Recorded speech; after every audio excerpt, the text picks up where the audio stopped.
सबसे पहले बात करेंगे उस लिस्ट की जिसका इंतजार सभी को था और देखना सभी लोग चाह रहे थे कि जो लिस्ट आएगी वो कितनी व्यापक है, कितनी मजबूत है।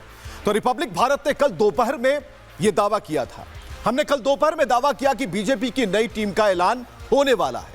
जो हमारे सूत्र हैं उन्होंने कुछ संभावित नामों की लिस्ट भी सामने रखी थी जो 100% सही साबित हुई। बीजेपी में नवीन दौर की इस टीम में अनुभव है, युवा जोश है और दोनों का बैलेंस है। संगठन को मजबूत करने के लिए तमाम राज्यों से घाघ नेताओं को इस टीम में शामिल किया गया। महिला नेतृत्व हो या फिर युवा हुंकार हो, 29 की तैयारी पूरी है, पुख्ता है। हर एंगल पर कैसे पार्टी मजबूत होगी, कैसे चुनाव जीते जाएंगे, सब कुछ बहुत ही सिस्टमैटिक तरीके से इसे रखा गया है और नए चेहरों पर भरोसा जताया गया है। सबसे पहले आपको उन नेताओं के नाम बताते हैं जिनकी सबसे ज्यादा चर्चा है। एक एक कर उन नामों को देखिए। सबसे पहले वसुंधरा राजे का नाम, वसुंधरा राजे सिंधिया राष्ट्रीय उपाध्यक्ष बनाई गई। दूसरा नाम, बड़ा नाम, स्मृति ईरानी का राष्ट्रीय महामंत्री बनाई गई उत्तर प्रदेश। तीरथ सिंह रावत राष्ट्रीय उपाध्यक्ष बनाया गया उत्तराखंड से। राम माधव राष्ट्रीय उपाध्यक्ष बनाए गए दिल्ली से। बैजयंत पांडा जिनका नाम राष्ट्रीय उपाध्यक्ष की लिस्ट में उड़ीसा से। बीएल संतोष राष्ट्रीय महामंत्री दिल्ली से, तो विनोद तावड़े राष्ट्रीय महामंत्री महाराष्ट्र। इधर सुनील बंसल का नाम भी है राष्ट्रीय महामंत्री के तौर पर दिल्ली से।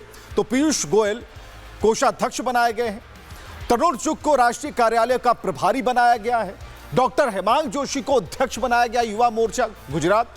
अनिल बलूनी मीडिया संयोजक बनाए गए हैं। तो ये बड़े नामों की फहरिस्त हमने आपको बताई। तो इस नई टीम का जो स्वागत है प्रधानमंत्री नरेंद्र मोदी ने खुद किया और संसदीय कार्य मंत्री किरण रिजिजू ने भरोसा जताया कि बीजेपी की ये नई टीम एक नया इतिहास बनाएगी। सुनिए। प्राइम मिनिस्टर नरेंद्र मोदी जी का अब सोच देखिए किस तरीके से अपना टीम बनाते हैं और हर स्टेट, हर रीजन, समाज के अलग अलग वर्ग और तजुर्बे वाले एक्सपीरियंस और ऊर्जावान नए चेहरा किस तरीके से मिश्रण करके टीम बनाते हैं। तो हम तो हमेशा अपने आप को हम किस्मत वाला इंसान मानते हैं कि मोदी जी के साथ में काम करने का मौका मिल रहा है। और हमारे वरिष्ठ सहयोगी प्रकाश जी मौजूद हैं इस वक्त। प्रकाश जी, बहुत ही बीजेपी को करीब से आपने देखा है, चुनाव लड़ते लड़वाते, नए कैंडिडेट, पुराने कैंडिडेट, लेकिन ये जो नई लिस्ट आई है उसमें कितना बैलेंस आप देख पा रहे हैं? देखिए, ये बैलेंस टीम है और बिल्कुल उसमें नई ऊर्जा, नए लोगों का समावेश है। अनुभवी लोग हैं, जैसे स्मृति ईरानी अनुभवी हैं लेकिन बाउंस बैक कर रही हैं। Ram Madhav general secretary, BJP में जनरल सेक्रेटरी का पद सबसे महत्वपूर्ण होता है और सुनील बंसल और विनोद तावड़े रिटेन किए गए हैं। बाकी जो अनुभवी लोग हैं जैसे बिप्लब कुमार देव हैं, त्रिपुरा के पूर्व मुख्यमंत्री हैं और उनको भी संगठन का बहुत लंबा चौड़ा अनुभव है। हरीश द्विवेदी हैं उत्तर प्रदेश से, उनको भी जगह मिली है। तो ये सब अनुभवी लोग हैं और जनरल सेक्रेटरी का पद बहुत ही महत्वपूर्ण होता है भारतीय जनता पार्टी में। राष्ट्रीय उपाध्यक्ष जो बने हैं उसमें 7 महिलाएं हैं, तो वो मैसेज एक दिया गया है महिलाओं को लेकर कि भारतीय जनता पार्टी महिला रिजर्वेशन बिल को लेकर कितना सीरियस है। फिर सचिव स्तर पर नेशनल सेक्रेटरी जो 16 बने हैं उसमें मैं देख रहा हूं कि वैसे लोग हैं जो राज्य स्तर पर संगठन में पिछले 8-9 साल से बखूबी काम कर रहे हैं पार्टी में और सीरियसली काम कर रहे हैं। तो उनको तवज्जो देते हुए राष्ट्रीय स्तर पर सचिव स्तर पर लाया गया, उन्हें किसी राज्य का प्रभारी बनाया जाएगा, बड़े दायित्व दिए जाएंगे। तो टैलेंट, बीजेपी में टैलेंट पूल की कमी नहीं है क्योंकि संगठन ये कार्यकर्ता बेस्ड पार्टी है और उसकी आधारभूत संरचना कार्यकर्ताओं के बल पर रही है, इसीलिए पिछले 46 साल में इतनी मजबूत नींव बना पाई है बीजेपी।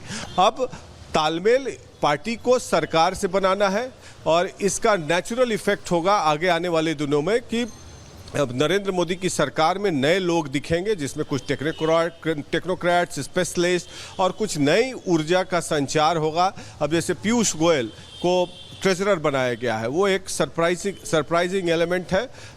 क्या वो एक व्यक्ति एक पद के तहत केंद्रीय मंत्रिमंडल से हटेंगे, ये भी सवाल है और देखना है कि क्या होता है, लेकिन आगे आने वाले दिनों में पता चलेगा।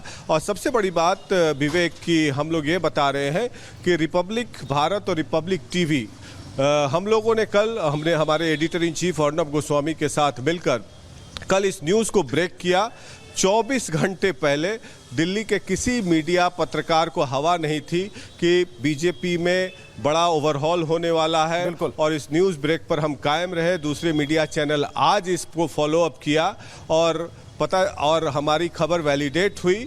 और ये पॉलिटिकल न्यूज़ ब्रेक के लिए हमेशा अर्नब गोस्वामी और उनकी टीम को, दर्शकों को देखना चाहिए, क्योंकि पॉलिटिकल न्यूज़ ब्रेक हम लोग पिछले 18-19 साल से लगातार साथ करते रहे हैं और बड़ी खबर पर हमेशा चढ़ कर रहते हैं। और ये दिखाता है कि खबरों के पीछे हम लोग कितना पैशनेटली इन्वॉल्व है, और ये आज खबर वैलिडेट करता है। बिल्कुल, ये अनुभव है कि आगे क्या होने वाला है उसे हम पहले परखते हैं। बहुत बहुत शुक्रिया प्रकाश जी हमसे बातचीत करने के लिए। तो उन्होंने बताया, प्रकाश जी ने, कि काफी बैलेंस टीम है और इस बैलेंस टीम को बनाने में कई आहुतियां भी दी गई हैं।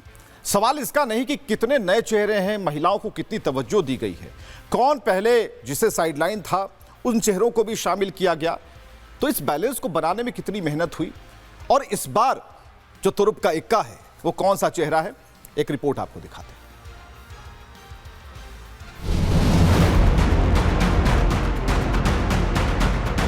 नितिन नवीन की नई टीम का ऐलान हो चुका है। नई टीम में देश के हर कोने से आए धुरंधर हैं। उत्तर से लेकर दक्षिण तक और पूरब से लेकर पश्चिम तक हर वो नाम जो बीजेपी के संगठन से जुड़ा है, जो ग्राउंड लेवल पर काम करने के लिए जाना जाता है, वो नितिन नवीन की टीम में शामिल है।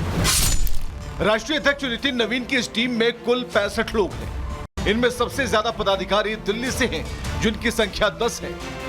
इसके बाद चुनावी राज्य यूपी के 8 नेताओं को टीम में जगह मिली। मध्य प्रदेश के 6 नेता इस टीम में जगह बना पाए। महाराष्ट्र से 5 बीजेपी नेताओं को जगह मिली। राजस्थान, गुजरात और उत्तराखंड से 4-4 नेताओं को शामिल किया गया। बिहार से 3 धुरंधर इस टीम में हैं। पश्चिम बंगाल, ओडिशा और आंध्र प्रदेश से 2-2 नेता हैं। पंजाब, केरल, छत्तीसगढ़ और हरियाणा के 2-2 नेताओं को जगह मिली। कर्नाटक, तमिलनाडु, चंडीगढ़ और झारखंड से भी एक-एक नेता की हिस्सेदारी है। पूर्वोत्तर में त्रिपुरा, नागालैंड और असम से भी एक-एक बीजेपी नेता को इस नई टीम में जगह मिली है। इस लिस्ट में सबसे ज्यादा चर्चित नाम पूर्व केंद्रीय मंत्री स्मृति ईरानी का है। यूं तो नितिन नवीन की इस नई टीम में कई लोग शामिल हैं, लेकिन स्मृति ईरानी का नाम एक अलग संदेश देता है, क्योंकि उन्हें बीजेपी संगठन में एक सशक्त महिला चेहरे के तौर पर देखा जा रहा है।